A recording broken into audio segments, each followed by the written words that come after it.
Resuming debate, the honourable member for Parkdale-High Park. Thank you, Mr. Speaker, and very happy to participate in this important debate this evening on the crisis in the Philippines. Typhoon Haiyan, or Yolanda, has had an absolutely devastating effect, of course, on Filipinos, and as we understand it, has displaced an estimated 4 million people, which is more than those displaced by the Indian Ocean tsunami and Hurricane Katrina combined, with more than 500,000 homes completely destroyed.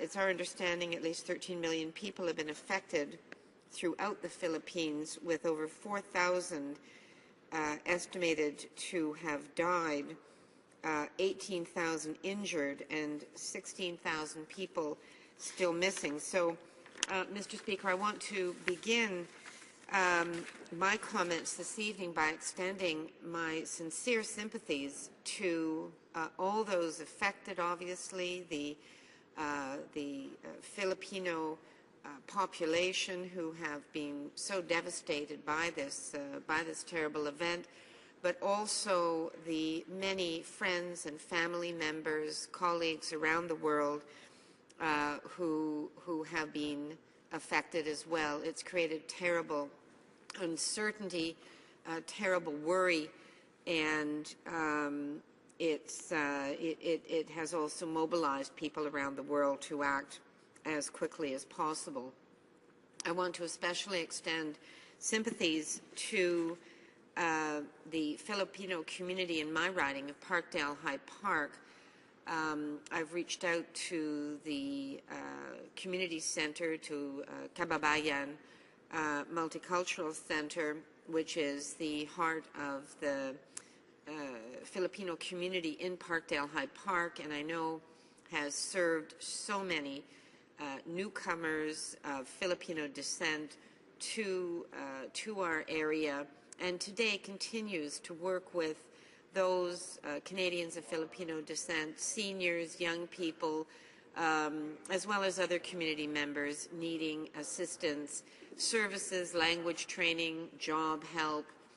They perform wonderful, wonderful work. So I want to specifically say to the Executive Director, Fleur de Lis Dandal, who I've worked with so often in the community, to you and all of your staff and volunteers, and to Guido de la Cruz, the chairperson of the board, to all your board members and all members of the Filipino community, my sincere sympathies. And I did have the opportunity last week to meet briefly with the ambassador from the Philippines, and he just, I asked him, what can we do? What can we do as members of Parliament? And he just encouraged us to encourage people to donate, to contribute funds so that we can get aid as quickly as possible to those affected. I went this week back to the embassy here in Ottawa and signed a book of condolences that the ambassador is compiling and will be sent to the Filipino-Canadian community. I do want to, I do note that the international community has pulled together quite quickly to work to provide aid for relief efforts, and international aid commitment so far has reached nearly $248 million. In addition, the Asian Development Bank and the World Bank have readied $500 million in loans to help finance the reconstruction, because of course the reconstruction will be absolutely enormous once the immediate needs of people in terms of water, food, shelter, clothing have been taken care of. Canada's commitment of $20 million so far, including $15 million to match funds that have been donated by Canadians, as well as mobilizing relief efforts and our DART members to provide direct assistance is, of course, extremely welcome, and we thank the government for this very, very quick action. And I want to hit home, certainly to people who are listening from our community in Parkdale-High Park or anywhere in the Toronto area or indeed across Canada. We have an opportunity right now to secure matching funds from the federal government. We applaud this initiative, and so the best relief, the best initiative that people can offer is to donate so that that money can get quickly translated into relief and aid on the ground. And there are a number of fundraising initiatives that are taking place and in local communities. I know people can donate online through organizations like Migrante Canada, which does such terrific work with caregivers from the Filipino community.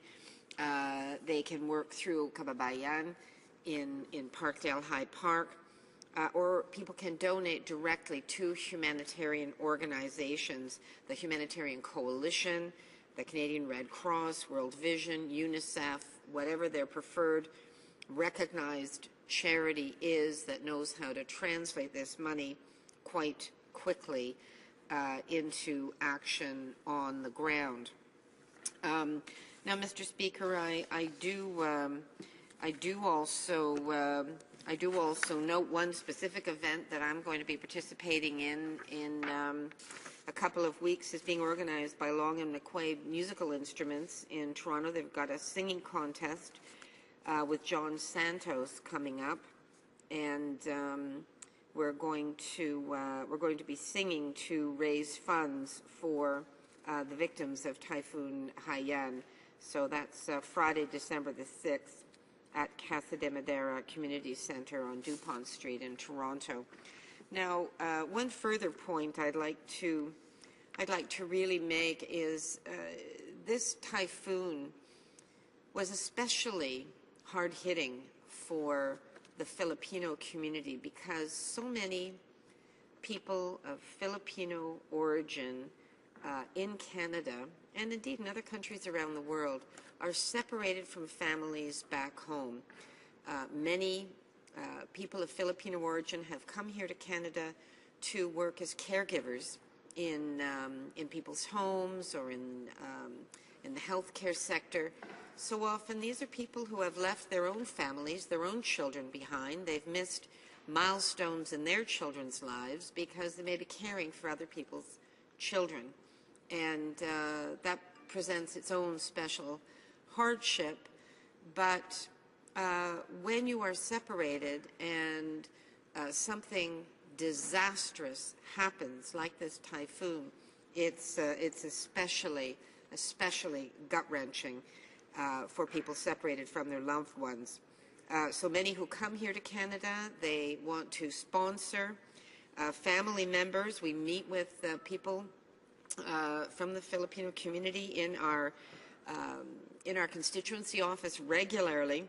They're trying to sponsor family members, and it's a very, very long wait, and so this has an even a bigger impact on them. So I see my time is almost up, Mr. Speaker, but in addition to urging people to donate so that we can get matching funds from the federal government, I would also urge the federal government to do what it can to speed up family reunification, to speed up applications for permanent residents, to speed up the immigration process so that people who are separated from family members can be reunited and be assured that their loved ones are safe and sound.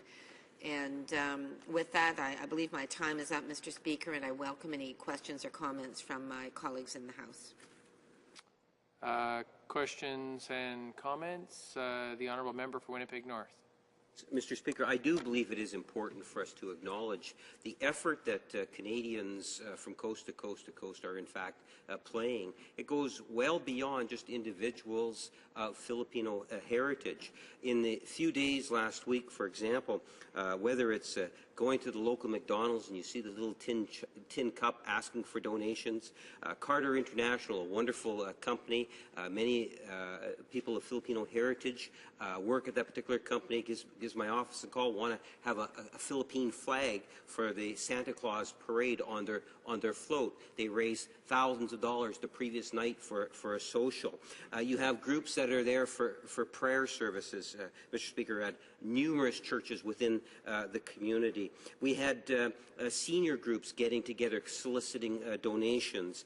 The Association of Ilocanos of Manitoba had a giant fundraiser where a great deal of money was made, all to try to help. It has touched the hearts of all Canadians in some fashion or another, Mr. Speaker. And I do think as we reflect on it here this evening, that we emphasize that it is so wonderful to see Canadians as a whole coming together to support another great nation, a nation in which we have been building over the last number of years a healthier and more prosperous relationship that does more than just deal in terms of immigration, that hopes to be able to deal more, Mr. Speaker, with things such as trade and so forth, in helping both countries. And this is why I'm very proud to say that when we see this, that what we really see is one country, a friend in need, and Canada is rising to be able to be there for our friend, the country of the Philippines, in a wonderful, masterful way. And I wonder if she might just want to make a general comment in regards to just the overwhelming response that Canadians are providing at a time in need for a true friendly country like the Philippines. The Honourable Member for Parkdale-High Park. Thank you, Mr. Speaker, and I thank my colleague for his comments. And he is quite right that I think there is a special connection between Canadians and Filipinos, and we have seen it. I think partly just because of the nature of this crisis. It's just such a horrible, devastating catastrophe that has happened to people who in many cases had so little to begin with. But because there is that close connection with people from the Philippines, and there are so many Canadians of Filipino origin in Canada, I think there is a special bond. And so the outpouring of, first of all, of sympathy and concern, but also genuine altruistic support and people just wanting to help in whatever way possible. And yes, so many people have donated through many organizations, but you see so many grassroots initiatives coming up from various communities to raise money, I think, in a genuinely selfless way to just try to help people as quickly as possible. And I just want to note, I think our government has acted quickly, and Rebecca Davies from Doctors Without Borders Canada has said that the key to saving lives in emergencies is speed. And I think the rapidity of our response here in Canada has been quite significant, and yet there are many of those affected need additional support. For example, women and children need support to protect them from violence or trafficking or exploitation as a result of the catastrophe. And there needs to be special efforts for those who are particularly in need of special care. And I know the UN humanitarian coordinator Valerie Amos has highlighted that particular need in this situation. Questions and comments? The Honourable Member for Don Valley West. Well, thank you, Mr. Chair, and I appreciate my honourable colleague's comments tonight, and I think that as we've heard from so many who have spoken to the need, my colleague spoke about her meetings this past week with the ambassador and other officials who from the Philippines working here in Canada, and clearly our government is reacting. But we're hearing from these officials, and I had an opportunity last week to meet with a number of people within the Catholic community who said we just can't handle any more of the hard supplies and gifts and outpouring of foodstuffs, etc., that are being shipped over, but we need money to be contributed to these various agencies who can deliver much more efficiently and effectively with cash by putting it to work in a hurry in the Philippines. And I wonder if my colleague can just confirm that with her meetings of the past week that perhaps she's hearing the very same thing. The honourable member for Parkdale-High Park. Thank you, Mr. Speaker. Yes, the difficulty sometimes with physical donations, physical goods, is that they can be difficult to transport, and it's difficult to get the particular goods to those who need those specific goods. So the most effective way to transmit aid is with financial donations. Now, for anyone who has concerns, is the money getting to where it is supposed to go, there are recognized, reputable, reliable, experienced humanitarian agencies that are on the ground. And I did name some of these earlier, but just let me repeat: the Humanitarian Coalition, the Canadian Red Cross, World Vision, UNICEF. These are just some of them. I certainly don't want to exclude other agencies that do an excellent job, but especially because the federal government is matching financial donations until the first week of December, it is, of course, desirable that people donate now so that the money can get as quickly as possible to those in need. So thank you for that question. Questions and comments? Honourable member for Toronto, Danforth. Thank you, Mr. Speaker. Very much appreciate the comments from my colleague from Parkdale-High Park, and I was just wondering about going back to one of her last comments about the local organizations, linking it a bit to what the Minister for Immigration and Citizenship had to say when he talked about the need in the future to be helping build resilience. And I'll go back as well to my own worry, that these typhoons are not necessarily going to be the exception, that we may continue to see more typhoons and maybe more strong typhoons of this nature, and we may be called upon again to play the role that's happening right now. And so my question really has to do with, as I was talking to the ambassador from the Philippines yesterday, we talked about a central trait that I've discovered in so many individuals from the Philippines. That's this immensely positive outlook, along with this sense of perseverance and indomitable spirit. And I'm just wondering if she's seeing in her own community the beginnings of a community reaction that we can build on to sustain for the future. I don't want to be pessimistic about the fact that the future will again call on us to play this kind of role, but I'm hoping that out of this we can have local Filipino communities along with the broader Canadian community even readier than we've been this time. And do you see any signs that that would be possible? The honourable member for Parkdale-High Park, short answer, please.